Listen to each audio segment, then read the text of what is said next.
अभी सब्सक्राइब करें हमारे चैनल माँ दुर्गा म्यूजिक का और साथ में बेल आइकन जरूर दबाएं ताकि ऑल नोटिफिकेशन आप तक जल्द पहुँचे।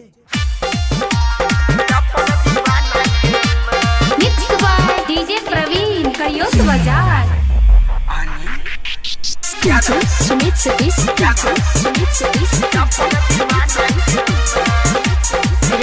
अभी आप सुन रहे हैं चंदवानी से माँ दुर्गा म्यूजिक की प्रस्तुति।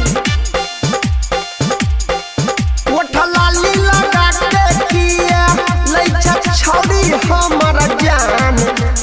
लाली लगा के किया लइछा छौरी हमर जान। अपना ओढ़नी पर लिखै करे जागे अपन दीवाना के नाम। अपना ओढ़नी पर लिखै करे जागे अपन दीवाना के नाम।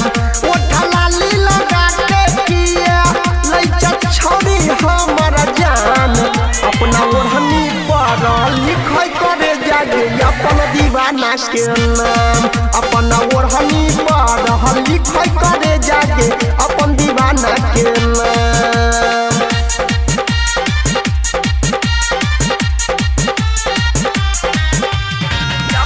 अभी आप सुन रहे हैं करियोत बाजार से युवा फिल्म्स की शानदार प्रस्तुति।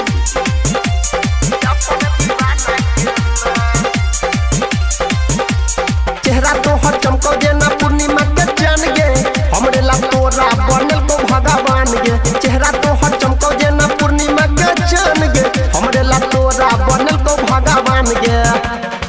कते रूप के करियो बखान सुनाई गे जान। कते रूप के करियो बखान सुनाई है गे जान। अपना ओढ़नी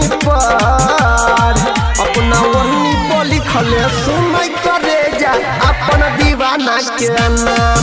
अपना ओढ़नी पर लिखल करे जागे अपन दीवाना के नाम। अभी आप सुन रहे हैं चंदवानी से माँ दुर्गा म्यूजिक की प्रस्तुति।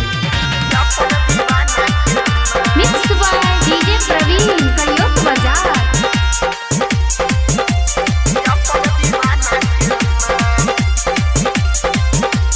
कारी ड्रेस में निकल लागे छै मानसो। निकले छै हीरा जेना कोयला के खानसो। कारी ड्रेस में निकल लागे छै मानसो। निकले छै हीरा जेना कोयला के खानसो। राइटर रतीश के संगे छै अनिल के है अरमान। राइटर रतीश के संगे छै अनिल के है अरमान। अपना ओढ़नी